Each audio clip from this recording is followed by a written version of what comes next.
안녕하세요. 윤명철 교수의 역사대학입니다. 오늘은 고조선, 원조선이죠. 고조선을 연구하고 공부하는 방식을 조언하겠습니다. 최근에 들어서 많은 사람들이 역사에 대한 관심을 더 갖고 있고요.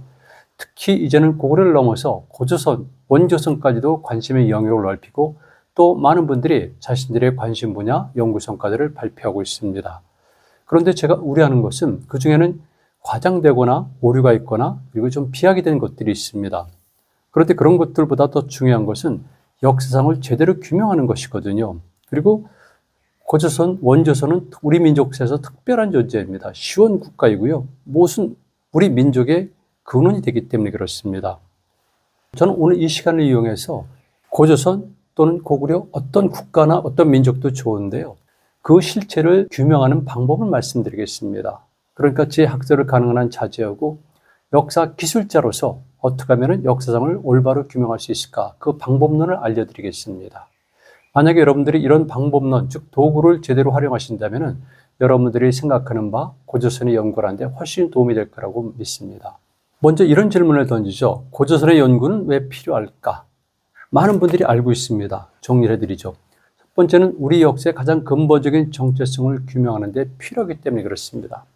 우리 역사는 처음부터 끝까지 상당히 많은 부분 왜곡되어 있습니다. 이제는 사실을 규명하고 그리고 잘못된 것은 규정할 필요가 있는 것이죠. 더군다나 고조선은 우리 민족의 시원 국가이고 또 우리가 한민족 그랬을 경우에 이 민족 개념은 분명히 근대적 개념이거든요. 이런 근대적 의미의 민족의 근간이 되는 것도 고조선이라는 겁니다. 저는 그래서 원조선, 즉 프로토조선이라는 용어를 만들어 쓰고 있는데요. 그 나름대로 논리와 이유가 있습니다. 그리고 또 하나는요, 구체성을 이해할 필요가 있습니다. 우리는 역사를 바라볼 때 너무나 추상적이고 관념적이고 사변적으로 보는 경향이 있습니다. 이것은 우리가 오랫동안 역사가 왜곡당했고 특히 적지 않은 기간 동안 외세에서 억압을 받았기 때문에 거기에 대한 반동이라고 저는 판단하고 있습니다. 그래서 주로 정치 권력, 그리고 약간의 경제적 측면, 그리고 문화의 우월성 등등을 얘기하고 있는데 그것도 중요하지만은 보다 구체성 있게 우리 역사상을 이해해야 됩니다. 고조선 사람들은 어디서 어떻게 무엇을 먹고 살았을까? 그들의 고민은 무엇이고 그들은 세계를 어떻게 해석하고 바라보았을까? 이게 중요한 거거든요. 그러니까 모든 개체에서 가장 중요한 것은 실존 그 자체입니다. 이제 우리는 역사에서도 추상적인 것, 정치 권력적인 것, 특별한 것이 아니라 가장 구체적이고 본질적인 것 이런 것을 알 필요가 있어요. 그래서 제가 쓴 고조선 문명권과 해력활동이라는 책은 적지 않은 부분을 이런 부분에 할애하고 있습니다. 지금도 제가 때때로 여러분과 만나는 것은 바로 다른 학자들이 할 수 없는 내용들, 즉 고조선의 구체적 생활상이 그런 것이죠. 그리고 또 한 가지는 정신성에 관한 문제입니다. 제가 늘 안타깝게 생각하는 것은 왜 우리 민족에는 특별한 사상, 알려진 사상 아니면 위대한 사상가가 드러나지 않을까? 분명히 우리 민족은 오랫동안 역사활동을 영위해왔고요. 주변의 중국 지역 그리고 서북 지역의 유목민족들과 어깨를 겨루고 있기 때문에 엄청나게 정신적 물리적 고통과 또는 경험을 쌓았기 때문에 거기에 걸맞는 사상이 있었을 겁니다. 그리고 이런 사상을 만들어내고 지탱하고 전파하는 사상가들도 분명히 있었겠죠. 다만 그 사상의 형식과 형태가 주변 지역과 다를 뿐이고 그리고 또 하나 중요한 사실은 우리는 우리의 사상을 발전시키거나 부각시키는 노력을 기울여한 겁니다. 위대한 사상가들이 있었음에도 불구하고 우리는 알지 못하고 있고요. 지금도 이 시대에는 많은 사상가들이 우리 민족의 앞날을 위해서 고군분투하고 있습니다. 그런데 우리는 그들에 대한 관심이 별로 없어요. 이런 부분들은 정말 역사를 공부하면서 우리가 꼭 새해 제기해야 할 문제들이죠. 또 한 가지가 있습니다. 우리는 오랫동안 한반도, 즉 반도 사거리에 매몰되어 있기 때문에요. 거시적인 사유를 하는 능력을 조금 성실했습니다. 세계를 넓게 보지 못하고요. 우리 민족의 역사활동 무대가 현재는 한반도이지만은 과거에는 더 넓었었고 그 넓음도 단순하게 그런 물리적 공간만이 아니라 연동성을 통해서 주변 세계, 즉 유라 세계의 전 지역과 연결됐다는 것을 우리는 잘 이해하지 못하고 있습니다. 그래서 고조선 연구를 통해서 우리는 거시적인 사유 능력을 회복해야 되고요. 그리고 사고와 행동이 자유로워질 필요가 있는데 아직은 어떤 그늘이 있습니다. 이런 것들을 확 던져버리고 우리는 사고도 자유롭게 하고 행동도 자유롭게 하고 남을 대할 때 열등감을 느끼지 않고 주눅이 들거나 스스로 축소 왜곡시킬 필요도 없다는 것이죠. 제가 유라시아 세계를 전체를 이렇게 표현한 건데요. 동쪽과 서쪽을 잇는 길은 6개 정도로 구분할 수가 있습니다. 그리고 남과 북을 잇는 길도 수없이 많지만은 일단 제가 3개 정도만 해놨죠. 이렇게 동서 유럽은 6개의 길을 통해서 연결이 되어 있고 그 동쪽 끝에 있는 것이 바로 우리입니다. 그래서 우리의 모든 것들은 사실은 유라시아 세계와 연결되어 있고 연동되어 있다. 이걸 꼭 염두에 두면서 우리 역사를 해석해야 됩니다. 그렇다고 해서 과장될 필요는 없습니다. 왜냐하면 거기에는 각각 그 지역마다 그 공간마다 거기에 살았던 주체들이 있고 그들의 존재 가치가 있고 존재 이유가 있기 때문에 그것을 우리 것으로 억지로 가져오면 그것은 굉장히 큰 오류를 범하는 것이죠. 그리고 방금 보여드렸던 지도와 연관되는 것이지만 우리는 동아시아 역사 그리고 문명을 새롭게 규명하고 새롭게 이해할 필요가 있습니다. 제가 참 많이 말씀드렸습니다. 우리는 너무나 중국적 사고에 또는 중국적 사관에 매몰돼서 동아시아 역사를 잘못 이해하고 있다고. 실질적으로 제 이론에 따르면 동아시아족은 세계의 문명권으로 분류되어 있습니다. 그리고 그 중에 하나가 동방문명권이고요. 동방문명권의 핵심을 이루는 것이 바로 우리고 그 핵심의 원 출발이 고조선이라는 겁니다. 그래서 그렇게 이해할 필요가 있고요. 또 한 가지가 있습니다. 저는 단순하게 역사는 과거의 사실을 규명하는 것이라고 생각하지 않습니다. 역사학은 미래학이라는 명제를 만들어냈고요. 실제로 그것이 가장 중요한 것이죠.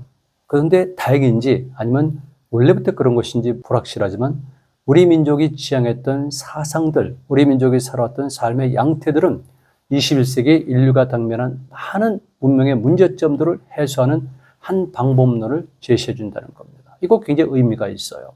여기에 관해서 논리의 비약이 있다고 판단하는 분들도 계세요.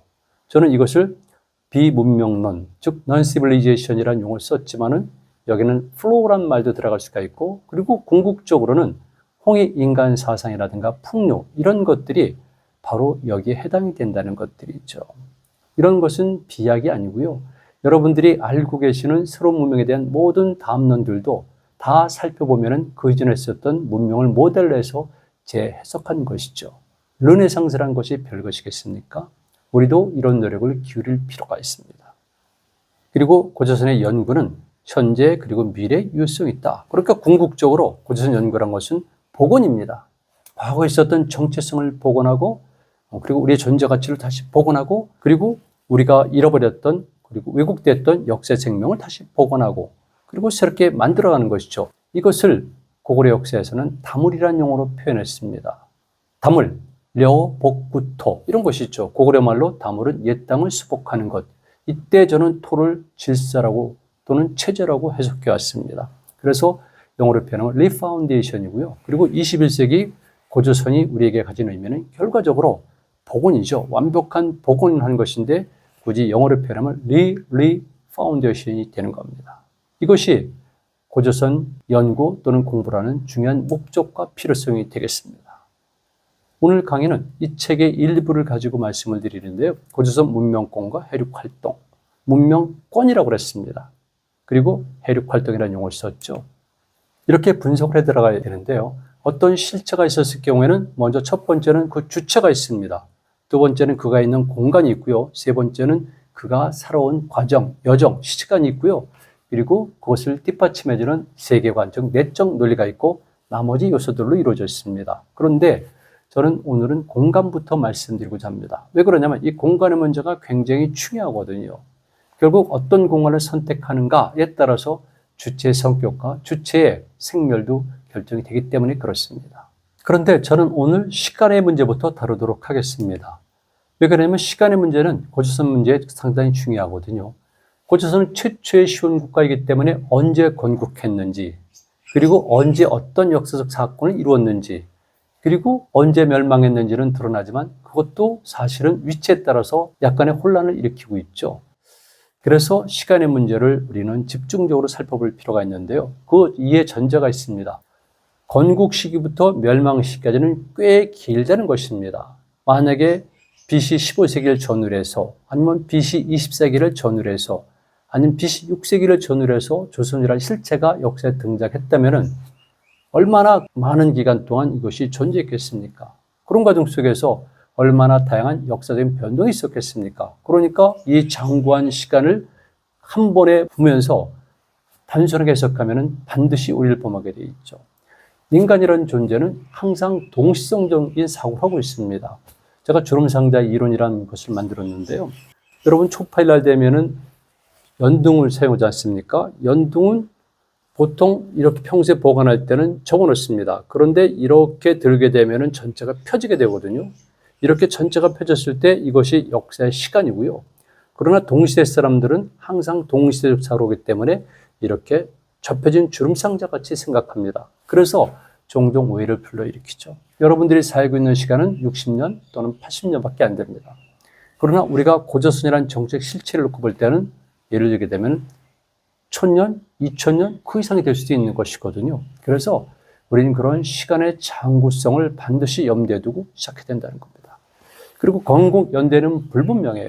이 문제는 우리가 영원히 극복할 수 없습니다.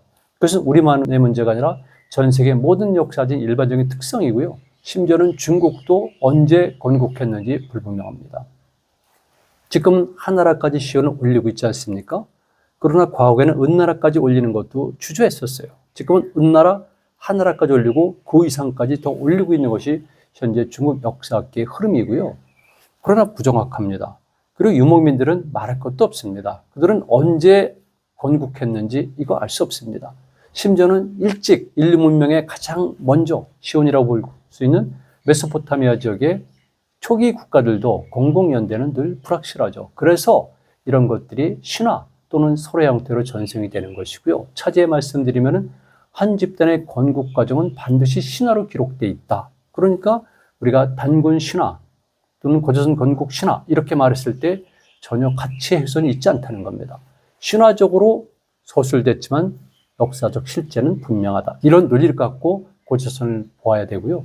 실질적으로 신화의 정의가 바로 그것입니다. 그러니까 여러분들이 신화에 대한 정의를 대부분 오해하고 있는 것이죠. 그래서 저는 시간을 이렇게 구분합니다. 첫 번째는 신화적 시간이 있다. 이를테면 신화로서 시대를 구분하는 것들이 있는데요. 구약의 성경도 마찬가지고요. 그리고 메소포타미아에 전해 내려오는 많은 이야기들도 그렇고요. 유목민족들도 마찬가지입니다. 이렇게 신화를 통해서 시대를 이야기하고 있는데 이런 것들은 각 집단마다 가지고 있는 신화서의 분석을 통해서 구분하면 됩니다. 우리도 구분이 가능합니다. 그리고 두 번째는 고각적 시간인데 이것이 비교적 정확한 거죠. 그래서 고각적 시간은 우리만의 문제가 아니라 이를테면 우리 지역에서 발견된 유물과 바로 중국 지역에서 발견된 유물과 서북 유목지에서 발견된 유물과 중앙아시아에서 발견된 유물과 이런 것들이 가지고 있는 것과 비교해가면서 발전 단계를 연동시켜야 돼요. 우리가 자의적으로 해석해서 연대를 올린다든가 이건 있을 수가 없는 것이죠. 일반적인 세계사의 흐름이 있거든요. 그리고 고조선과 연관돼서는 학자들 간의 설이 있습니다. 이를테면 신석기 시대에 시작됐다는 설이 있죠. 신석기 초기로 보는 경우도 있습니다. 그리고 청동기 시대, 그래서 말기까지 보기도 하고 철기 시대까지도 내려보는 사람들이 있습니다. 그런데 이것들은 앞으로 우리가 해결해야 될 문제들이죠.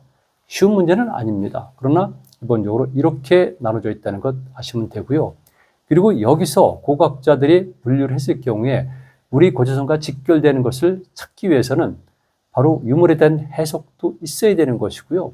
그리고 한 국가 또는 초기 정치 체제가 형성됐을 때 그 문화의 단계와 수준을 어떻게 규정하는가 이렇게 따라 달라지는 겁니다. 당연히 지역에 따라서 공간에 따라서 생태환경에 따라서 문화에 따라서 달라질 수밖에 없죠. 그러니까 그것을 염두에 두면서 우리는 고조선의 건국연대 또는 초기의 실체, 제 용어로 원액이 만들어질 때 이것을 고고학적인 유물과 더불어서 판단해야 됩니다.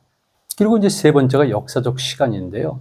이것이 우리가 흔히 말하는 가장 정확하다고 얘기하는 것인데 저는 조금 전에 말씀드렸지만 역사적 시간도 중요하지만 어떤 면에서는 특히 먼 과거에는 고고학적 시간이 더 정확하다고 보는 사람입니다. 역사적 시간은 상당히 자기성이 있을 수가 있고요. 특정 지역 중심으로 했고 그리고 역사를 기술하는 것 자체가 실질적으로 그 시기 또는 역사를 서술할 시기에 모든 문화 권력 내지는 정치 권력을 장악한 집단 또는 사람에서 쓰여졌기 때문에 부정확한 측면이 있고 지극히 편향성을 띠고 있습니다. 그래서 우리는 이렇게 역사 기록을 놓고 건국 시대, 건국 기원을 추구할 때는 반드시 세계사적 보편성도 고려하고 주변 국가와 비교도 하고 그리고 바로 이 이론도 염두에 둬야 된다는 것이죠. 저는 이렇게 구분을 해요. 고조선의 전기를 1기와 2기로 구분하고요. 그리고 고조선 제3기, 즉 사례에 구체적으로 나오기 시작하는 BC 6세기 또는 5세기부터 시기를 제3기로 보고 있습니다. 그리고 마지막에는 고조선 멸망 후의 시기까지도 소중히 여기는데요. 제가 역사를 바라보는 관점입니다. 역사는 시간적으로 괴성성을 띠고 있거든요. 제가 프로토 조선이라고 말했을 경우에는 그 뒤에 등장한 후발 국가들은 프로토를 모델로 해서 재발전된다는 것입니다. 그래서 당연히 고조선 그러면은 고조선 멸망 직후까지도 염두에 두는 시간적 분류가 필요합니다. 제가 고구려 역사에서 미래로 고구려에 관한 책들이 적지 않이 있지만 이 책을 드린 이유는 바로 이것입니다. 고구려는 바로 원조선을 계승했던 역사부터 시작해서 발해로 계승됐고 지금까지도 계승이 되고 있다는 것이죠. 바로 역사는 이렇게 과거, 현재, 미래가 유기적으로 계승통화를 이루는 것입니다. 두 번째 공간의 문제인데요. 이거 상당히 어렵습니다.